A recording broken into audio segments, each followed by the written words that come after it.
Computer. All right, everybody. Well, welcome to this special speakers interview series. My name is George Carroll, and I have a couple of very special guests with me today. Marlo Felton and Chris Felton, who are authors and speakers and really just amazing, phenomenal people. And I'm looking forward to introducing them to you today. Guys, how we doing? Great. Better than ever, George. So, you know, it's been fun because you and I first met, Chris, I think in like 2010 or something like that. And you came and spoke at one of my other events. People loved you. And I've just been watching you over the years. You and Marlo continue to grow and develop this amazing work that you're doing in the world. I'd love to kind of rewind with you two real quick, kind of go back to kind of where it all started, if you will, and just talk about maybe how you guys met, some of the challenges you faced along the way, and what you're up to in the world right now. Is that after Marlo seduced me? I was going to say, do we want to tell them the real story of how we met? Do we want to keep There's a G-rated seduction story, and then there's the R-rated seduction story. So probably post-seduction, honey. Well, you know, Chris and I had this like instant connection, and we were really great friends, and for about a minute, yeah. We got married. And it was about 10, we got married 11 years ago, and it was about 10 years ago. So actually, I think it was probably about the time that you met Chris, George, that Chris and I were newly married, and we were struggling financially. We had been in the financial services industry at that point in time for a number of years. You would have thought that being seasoned financial professionals, that we had it all together with our money. And we did not. I found out the hard way that the man I had just married did not have his financial shit together, so to speak. And that's an emoji. Yeah. So we were struggling financially, and we were frustrated. We were angry. We were in business together, and that made us even more frustrated with each other. And we're just trying to figure out how we were going to win the money game. And it all really came down to one night when I completely lost it on my husband. Any of you ladies out there, maybe you have experienced this before, when you just completely lose it on your husband, you've had it. Well, I had one of those nights, and I threw my purse. I broke things in my purse. And, you know, I won't spoil the surprise for the event, because we're going to share the unfiltered, unedited version of all the details of why I got so upset. And I promise you, jaws will drop when we tell you what actually happened, what Chris did to make me so upset. And then you'll know why I got so upset. But it was really the night that changed everything. And we had an epiphany. I had an epiphany. I'll speak for myself here. And we realized that wealth is built from the inside out. We realized that we had to change. We made a choice to get married, and we could change our situation together. And really, after that night, when we decided things were going to be different, that's really when we turned the corner. And the last 10 years has been an incredible journey. In our financial services business and in our lives, quadrupling our income together. And we really want to share with everyone at the event what that feels like, and more importantly, how you can do the same thing. And we're really excited about that. Yeah, I'm excited too. And, you know, I think you guys are going to add such an important piece to day 2, which is the theme, transform, because I think when we look at most people, there's some struggles with their financial reality. Now, you guys both are the authors of Couples Money. And so can you give us a little glimpse into what does that book cover? Why is it important for people to learn the concepts in that book? Well, I mean, you know, George, what you teach is, you know, changing beliefs, right? So the beautiful part of our story is, and you know my background, but I mean, I was an accounting major. I spent 7 years with the largest accounting firm in the world at the time. I was telling Fortune 500 companies how to run their finance departments, but here's my own personal finance department. And it was a disaster. And there's always, as you know, there's a gap to, you know, what we know to do and then what we actually do, right? And you have to close that gap. And so, you know, the epiphany of that night when Marlo threw her purse was, you know, wherever I've had a financial problem in my life, I've always been there. Wherever I've had a problem you are there. in life. You're always there, honey. What's that? You're always there. You're right. Yeah. So, and then she reminds me I'm there too. But no, it's just, you know, it was really an epiphany of just taking 100% responsibility for what was going on. And really, how do you, I mean, you know, so we live in one of the richest countries on the planet, and, you know, lots of very successful entrepreneurs, brilliant people, sharp people, I mean, articulate, they're just amazing, but why are they broke? You know, why are they broke? Why is such a small sliver of people ever actually become financially independent? Meaning, you know, they don't have to work.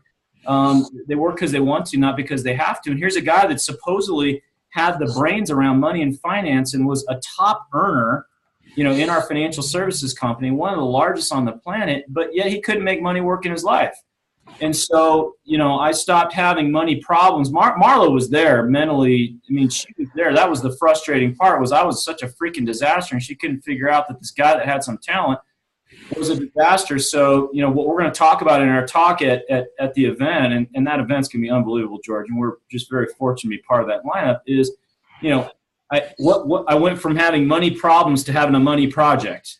And, you know, what did I have to do to really shift that internal story, the internal game plan, the internal beliefs? You know, what were the things that you know, I had to do the majority of the work. We had to come together as a couple, but man, I had some head trash, I had some garbage, and so I was just sick of being broke, and it, you know, had been there for generations. And so, you know, it's really, what can you do? And if a pretty average and ordinary guy can shift those beliefs and have a massive financial transformation, you know, we know that anybody else can. They just don't really have the formula. So it's awesome stuff.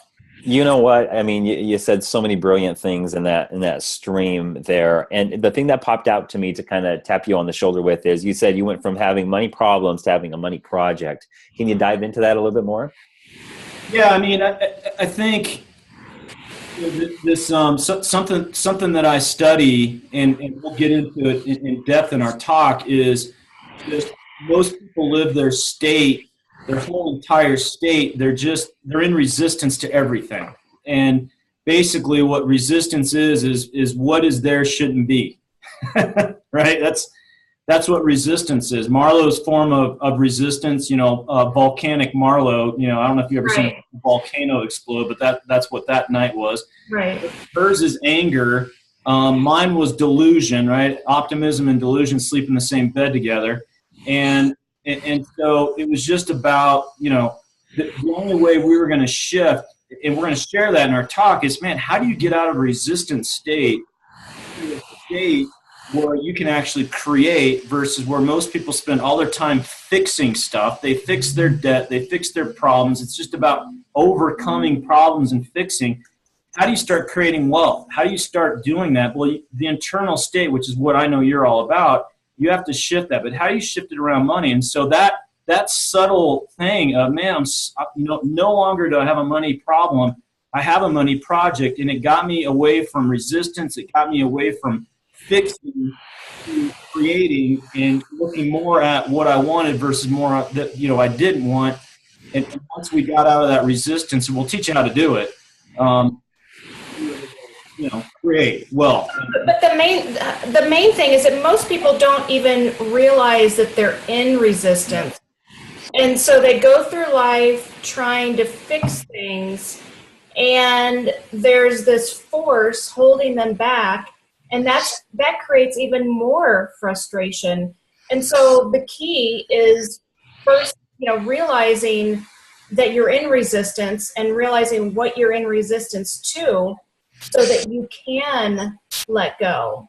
And unless you do that, you can do all the things, all the right things in the world, have the best financial plan, have your spreadsheet built, and all those kinds of things, and it's still not going to change for you until you figure that out. And that's really the main key that we're going to dive into at the event, that most people don't don't realize when they're trying to move forward. Yeah, and it's from the inside out. I mean, almost every problem on the planet stems from the fact that people are trying to rearrange their outside world to make themselves feel better, right? And so it's lunacy. It never. So I tried to do that, rearranging my outside world to make me feel better financially, and it just didn't work. And until I recognized that Marlow said, I'm in resistance, but also the second part is it's my resistance. It's not her resistance, it's my resistance. And that whole concept that we want to drive home for people, and we'll do it in depth at your event, is it's all inside out. And, the world's a mirror and it's just giving you feedback for what you're putting out there. So that's your clue.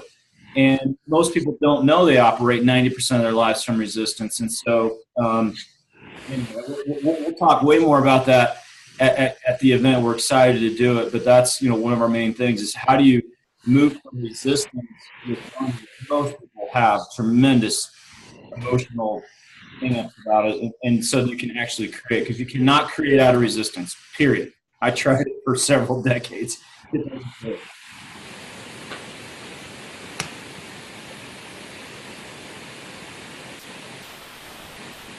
getting feedback? Yeah, I am getting a little bit. Hey, George. We got some feedback from you. I don't know what happened.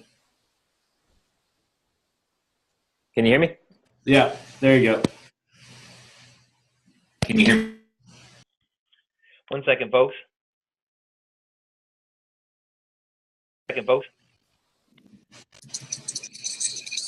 Are we still getting feedback?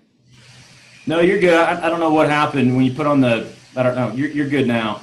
Okay. All right. Cool. Sorry for that that technical interruption there. So the question I have for you, Chris, is and Marlow is, as you talk about resistance, and it's so brilliant because I love that your work has, I don't want to say like a personal development approach to it, but hey, let's look at the internal patterns that are creating the external patterns and not try to do it reverse.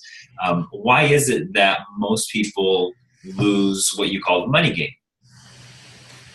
Well, and Marlow, you're muted for some reason. Can you not hear me? Now you're good. Now you're good. Okay. So you go ahead and I'll chime in. Well, George, we call ourselves financial services meets personal development. So wealth is built from the inside out, and most people don't win the money game because they think it's about a hot new stock pick or a great financial plan, or if they just make more money, or things like that. They don't realize that it's the internal game that's going to change everything. When we were broke, we were actually making a multiple six-figure income, and most people would think that it's crazy that we would be broke, but I can tell you it doesn't matter how much money you make, it's how much money you keep. I've seen people burn through millions of dollars and broke.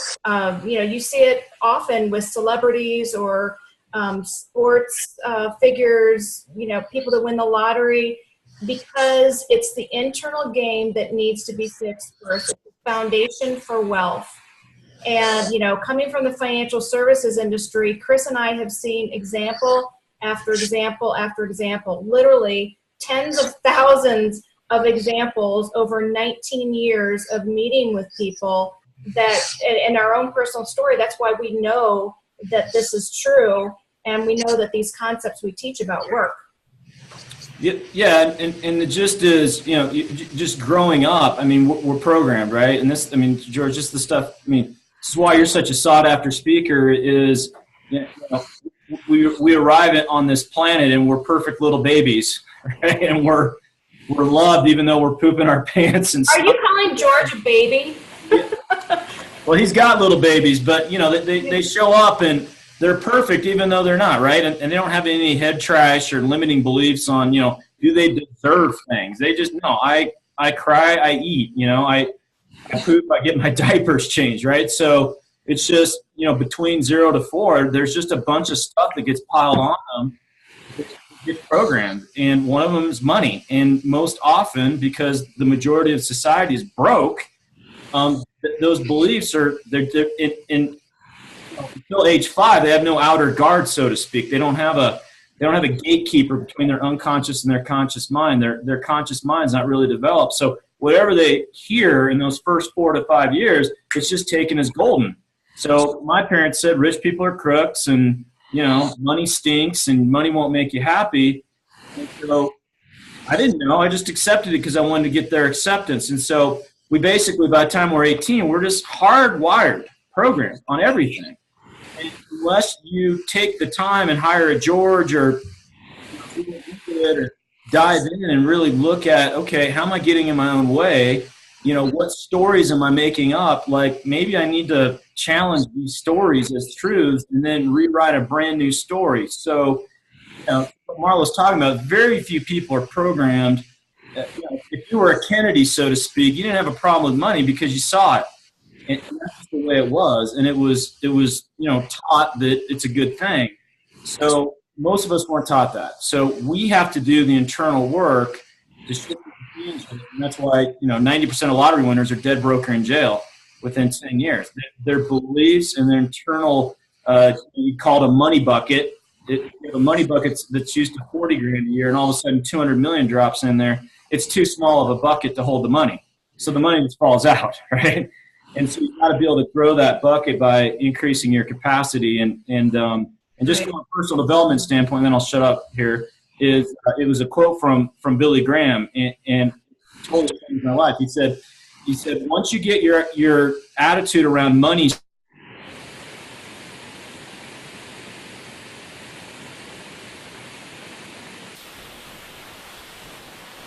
Marlow, did he just pause? I don't know what happened. I don't hear him, though. I think he was about to say the most profound thing that his entire life, and then you just paused on us. Wait, there he is. I'm here. Did you just mute yourself or something? No, somehow the internet connection here. Can you hear me? Yes. So yeah. I'll repeat it. So there's a Billy Graham quote. And he said, we know who Billy Graham is.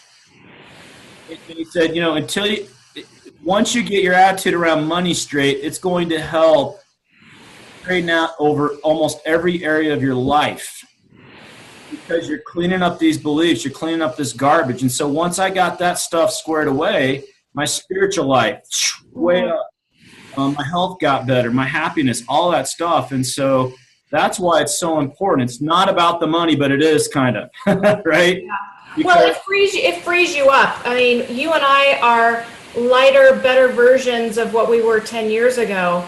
We are more liberated, and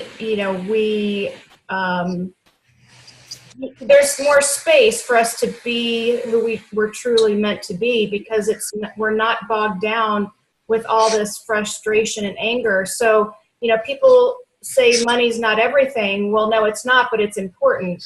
It's important for a lot of things that we need in life, and when you have that handled, it frees you up to do some pretty awesome things, which is what we've done. Yeah. Well, and in the book, Couples Money, which Marlow really wrote, just,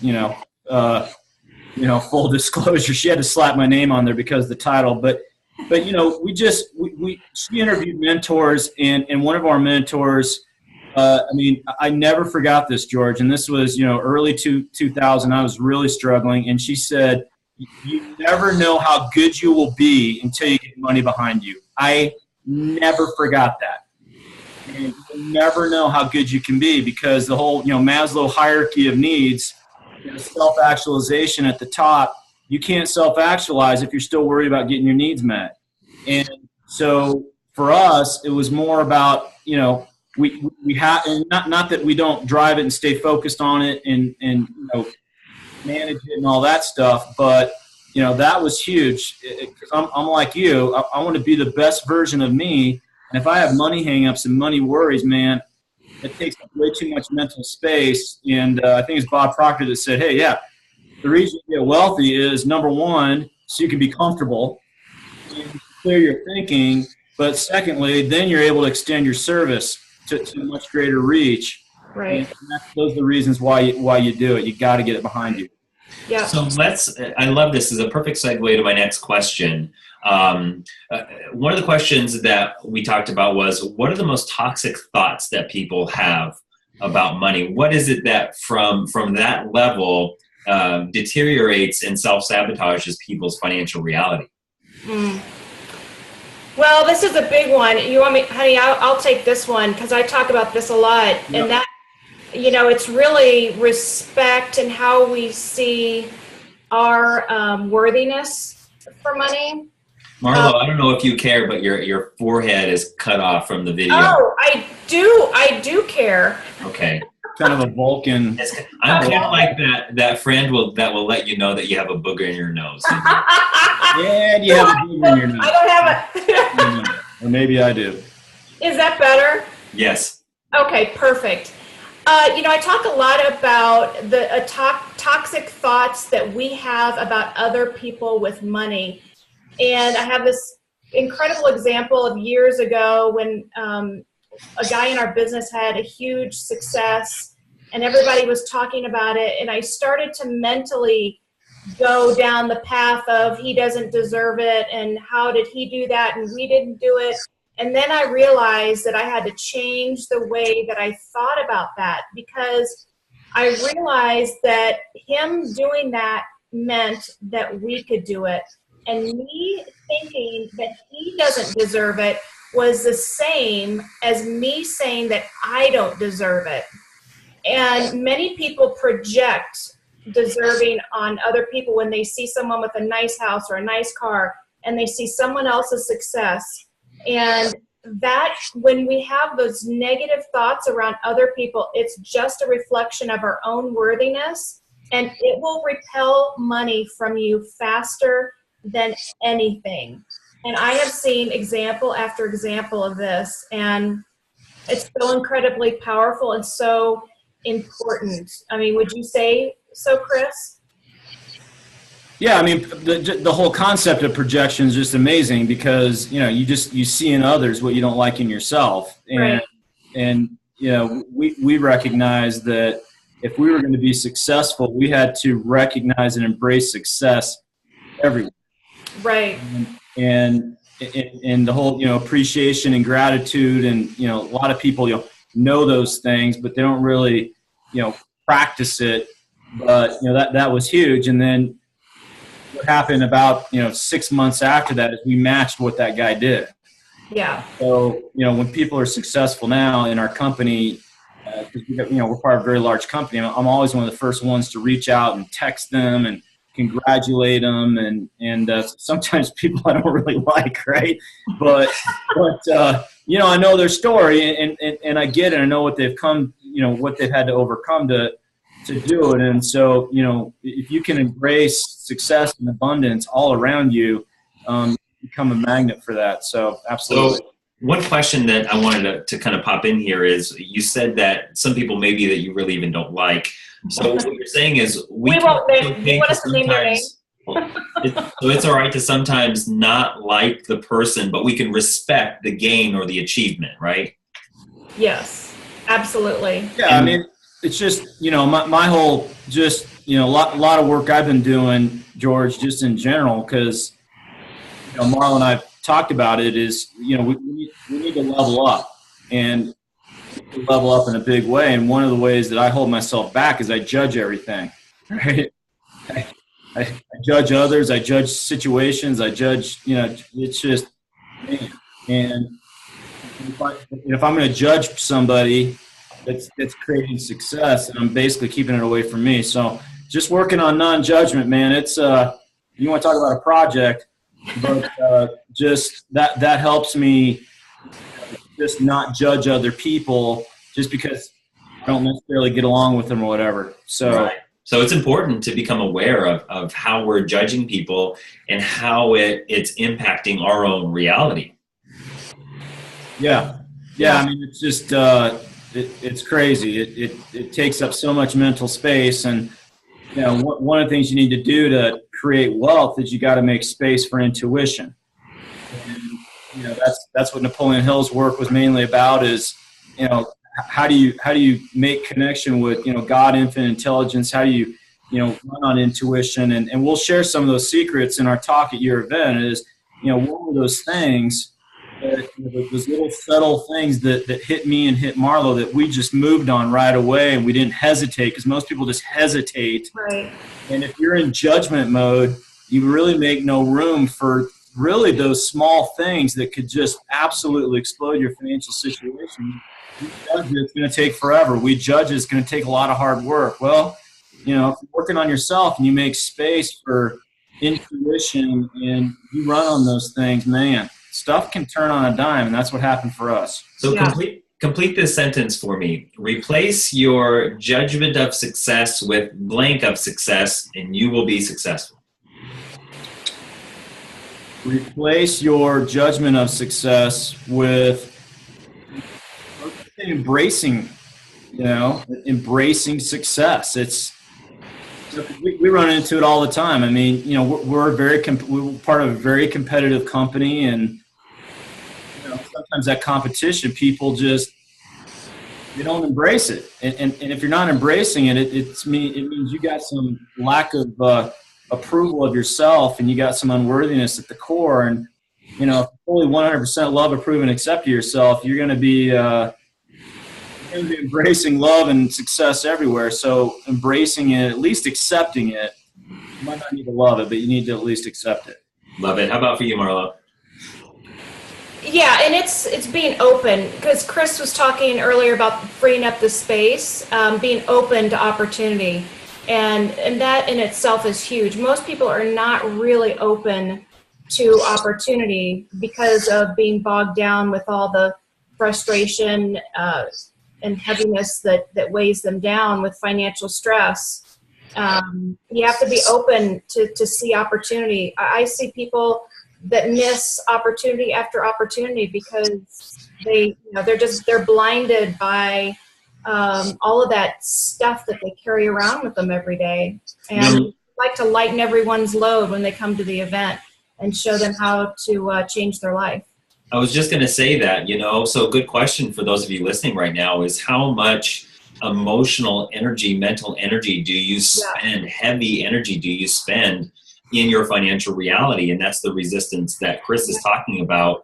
And what Marlow and Chris are going to help us do is, how do we release that resistance? How do we release the energetic burden of it so that we can go after it more resourceful and build the financial reality that we want for ourselves?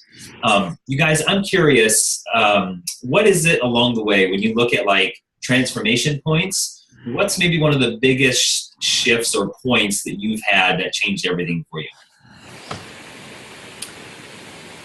Well, it was the resistance, for me, and we'll go into detail at the event about what that really looked like for me, and the new list that I had to come up with. I had to completely shift my thought process, and it was realizing that I was the one that was responsible, and Chris touched on it a little bit earlier, and I don't know if anyone really caught that, but we took responsibility. It's not about beating yourself up, but it's saying, okay, I got myself here. And I remember years ago having this thought when I was just ready to just beat myself up because I thought, gosh, I'm smarter than that.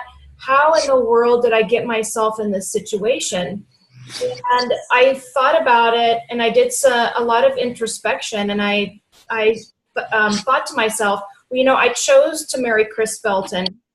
I chose this life, and if I got myself into this, I am the same person that can get myself out. And when you take responsibility at that level, you can then take pointed action to make change, because when you take responsibility, you then empower yourself to turn things around. And for me, that was everything. Yeah, I mean, I think a few things for me is I had to give up what I thought I knew about becoming wealthy and making money work. I mean, I had to really go back at beginner's mind, and we hired a coach for 3.5 years who was financially independent. I mean, that was it. And I had to like quit. I had to get out of my own way. I had to quit, trying to be self-righteous. And I just had to get really coachable again and really look at it from, beginner's mind. And then just, I think what people underestimate just in success, money, is small things, small steps, small dollars, all that stuff matters. People just, we'll talk about the event, but George, we were in a freaking shit show, man. It was bad. And everyone stands at base camp looking out up at Mount Everest, and that just creates massive resistance. Your amygdala's firing. It stresses you out. You become an idiot. Your emotion goes up. Your intelligence goes down. And we just had to say, okay, that's Mount Everest. No big deal. That's where we want to go. We set some pretty big, obnoxious goals, but, man, we had to really just kick ass with what was in front of us. Take the first step. Take care of all small dollars. Take care of all small steps. Get our game. We'll talk about our game planning, the stuff that we did.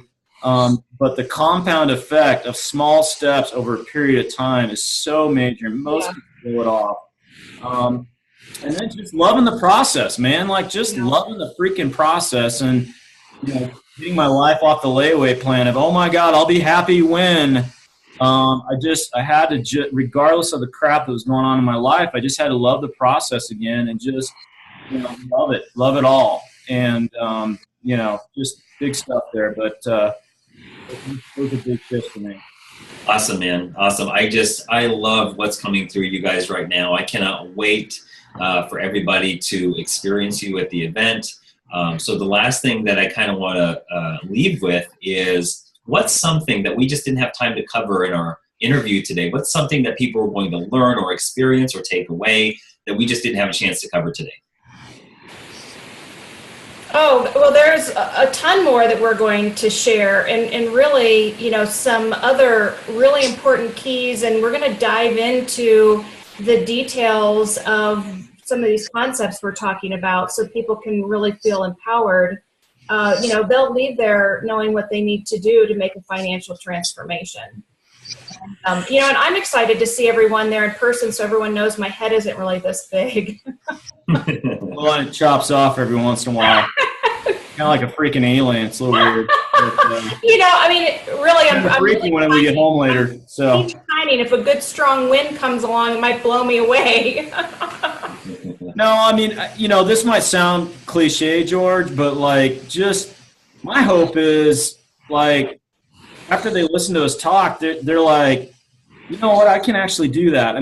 That's what I really want. It's money and financial independence and being wealthy and all that stuff. We want to kind of demystify that it's possible, it's this Mount Everest. And it's not that hard. We want people to know that it's not that difficult. It really isn't. Gotcha. Awesome, guys. Awesome. I can't wait to reconnect with you, to listen to you, to learn from you. Thanks for carving the time out of your busy day to be with us. So for those people who want to learn more about you guys, what's a good website for them to go to? It's couplesmoney.com. Simple as that. Couplesmoney.com. Yes, and make sure you go to GYOYL.com to learn more about the event.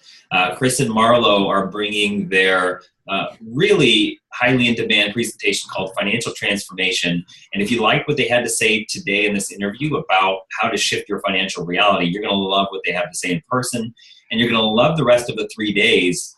So day 2 is all about focusing on different ways we can transform limitations that are holding us back from moving forward powerfully toward our goals.